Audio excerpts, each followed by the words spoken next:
Hello students, आज हम वसंत भाग 3 के पाठ 7 क्या निराश हुआ जाए नामक निबंध का अध्ययन करेंगे।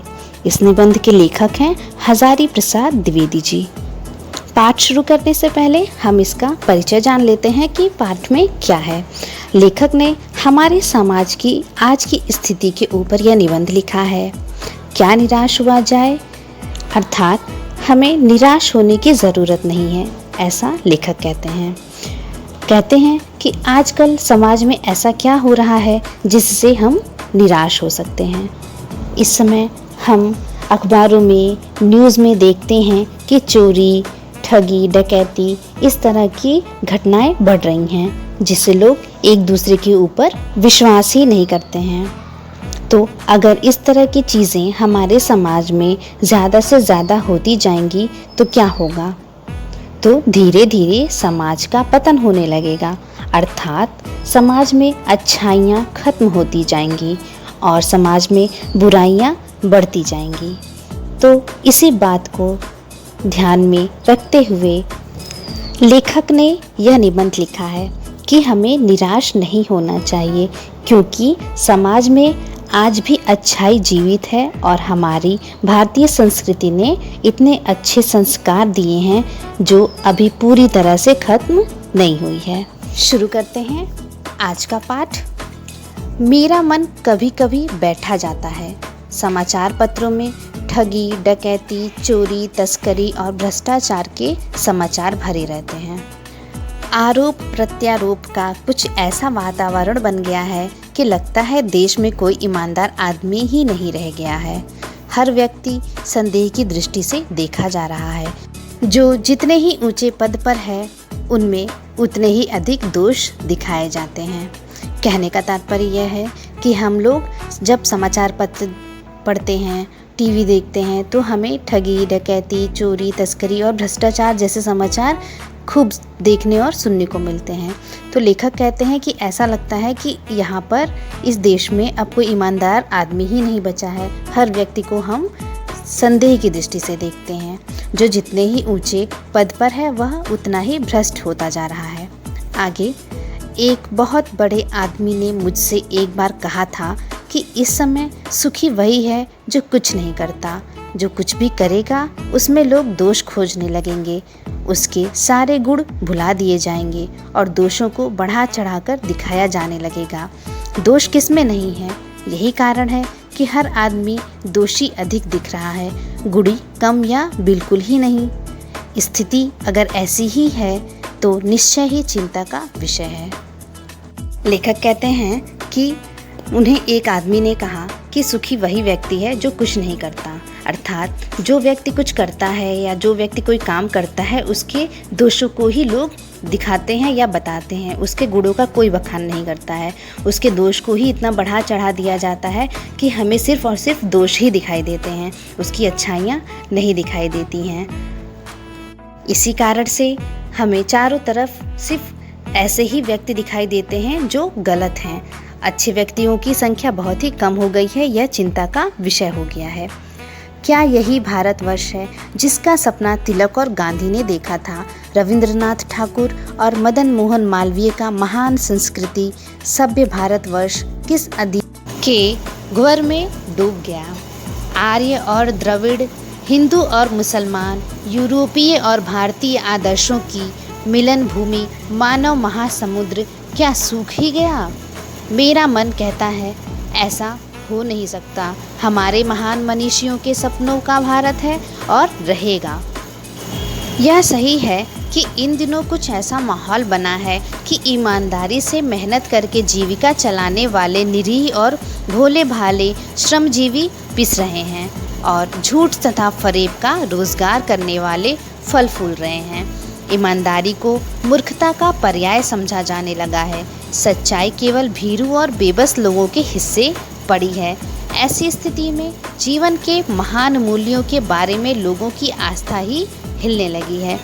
लेखक का तात्पर्य है हमारे देश के महान विभूषण रविंद्रनाथ टैगोर और मालवीय इत्यादि ऐसे महान मनीषी हैं जिनके सपनों का भारत ऐसा नहीं है।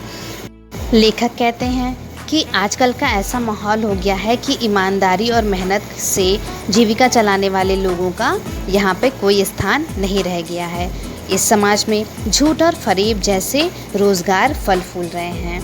ईमानदारी को यहाँ पे लोग मूर्खता समझते हैं और सच्चाई का साथ देने वाले को लोग जो है डरपोक और बेबस समझते हैं।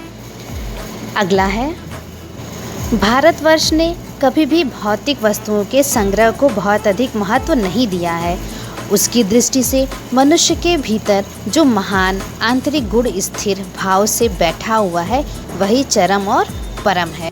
लोभ, मोह, काम, क्रोध आदि विचार मनुष्य में स्वाभाविक रूप से विद्यमान रहते हैं, पर उन्हें प्रधान शक्ति मान लेना और अपने मन तथा बुद्धि को उन्हीं के इशारे पर छोड़ देना बहुत बुरा आचरण है। भारतवर्ष ने कभी भी उन्हें उचित नहीं माना, उन्हें सदा संयम के बंधन में बांधकर रखने का प्रयत्न किया है।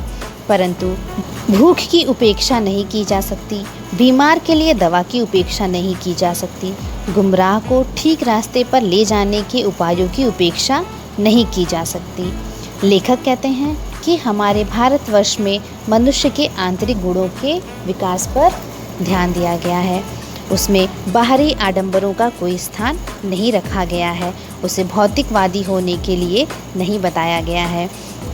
लेखक कहते हैं कि यहाँ पर भूख की उपेक्षा हम नहीं कर सकते। यदि कोई व्यक्ति बीमार है तो उसकी भी उपेक्षा हम नहीं कर सकते और उसकी दवा और भोजन का प्रबंध भी हमें करना ही चाहिए। अगला हुआ यह है कि इस देश के कोटि कोटि दरिद्र जनों की हीन अवस्था को दूर करने के लिए ऐसे अनेक कायदे कानून बनाए गए हैं जो कृषि, उद्योग, वाणिज्य, शिक्षा और स्वास्थ्य की स्थिति को अधिक उन्नत और सुचारू बनाने के लक्ष्य से प्रेरित है। परंतु जिन लोगों को इन नियमों में लगना है उनका मन सब समय पवित्र नहीं होता। प्रायः वे ही लक्ष्य को भूल जाते हैं और अपनी ही सुख सुविधाओं की ओर ज़्यादा ध्यान देने लगते हैं। कहने का तात्पर्य है कि भारत में अधिकांश लोग दरिद्र हैं, अर्थात कि बहुत गरीब हैं।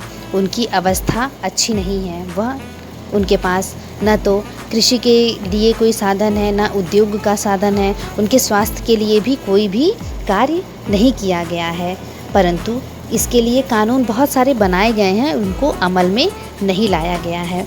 ऐसे ही गरीब लोगों की सुविधा के लिए कुछ लोगों को बनाया गया है, लेकिन वह हर वक्त उनका मन साफ नहीं होता है। वह हमेशा सबसे पहले अपने सुख और सुविधा के बारे में ही सोचते हैं, बाद में वह किसी के भले के बारे में सोचते हैं और अपना कर्तव्य पूरा नहीं करते।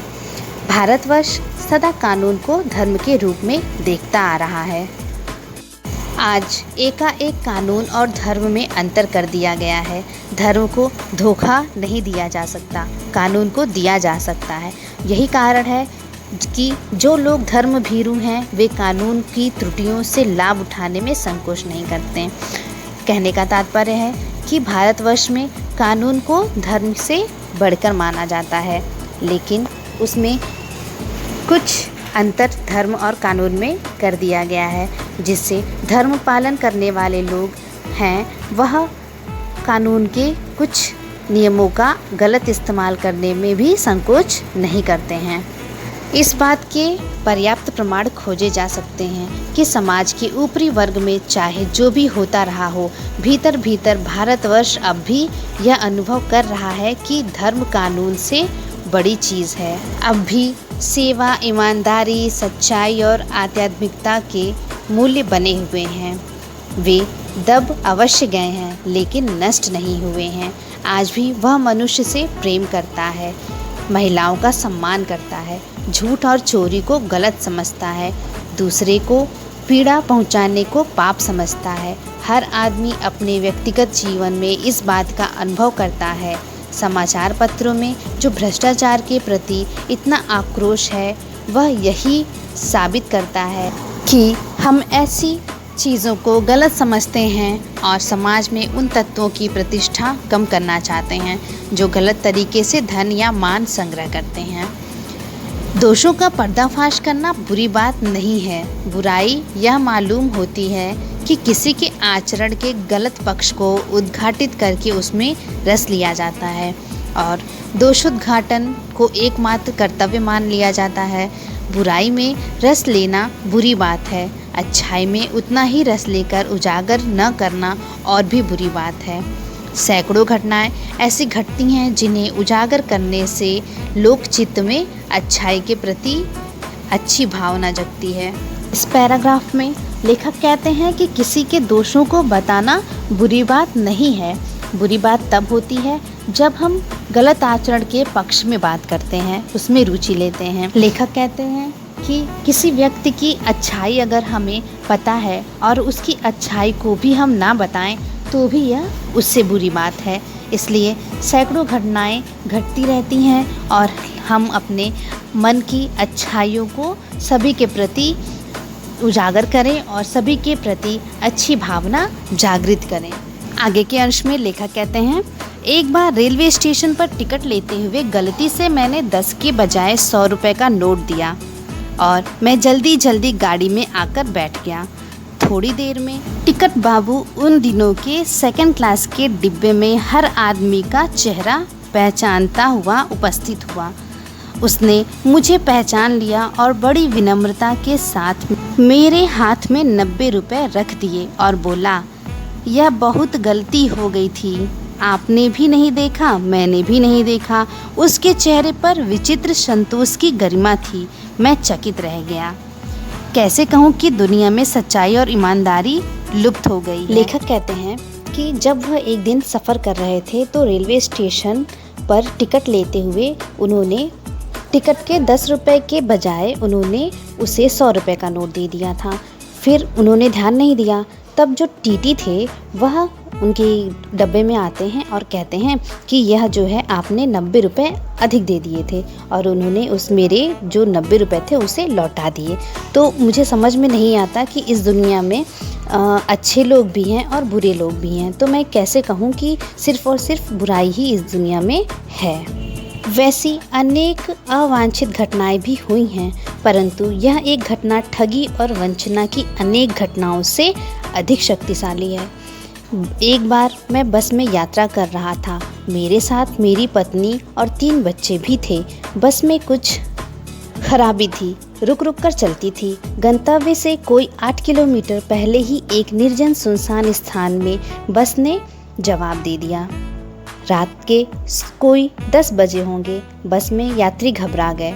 कंडक्टर उतर गया और एक साइकिल लेकर चलता बना। लोगों को संदेह हो गया कि हमें धोखा दिया जा रहा है। बस में बैठे लोगों ने तरह तरह की बातें शुरू कर दी। किसी ने कहा यहाँ डकैती होती है, 2 दिन पहले ही इसी तरह के बस को लूटा गया था। परिवार सहित अकेला मैं ही था। बच्चे पानी पानी चिल्ला रहे थे।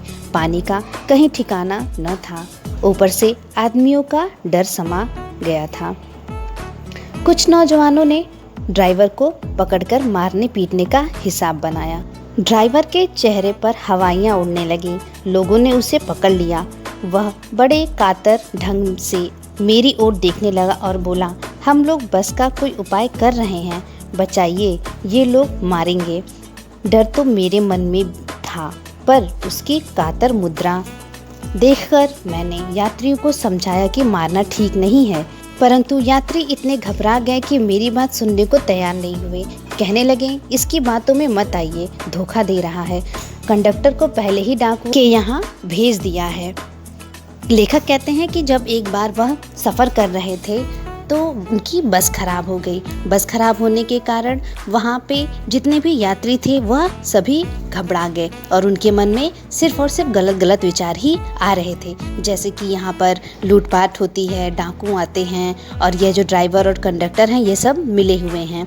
और उन लोगों की बातें सुन करके जो लेखक हैं वह भी घबरा जाते हैं, क्योंकि वही सिर्फ अपने परिवार के साथ रहते हैं, बाकी सभी लोग अकेले रहते हैं। सभी अपने अपने विचार प्रकट करते हैं और ड्राइवर को मारने पीटने की बातें करने लगते हैं।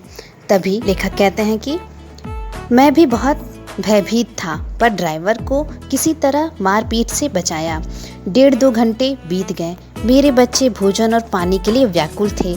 मेरी और पत्नी की हालत बुरी थी। लोगों ने ड्राइवर को मारा तो नहीं, पर उसे बस से उतारकर एक जगह घेर कर रखा।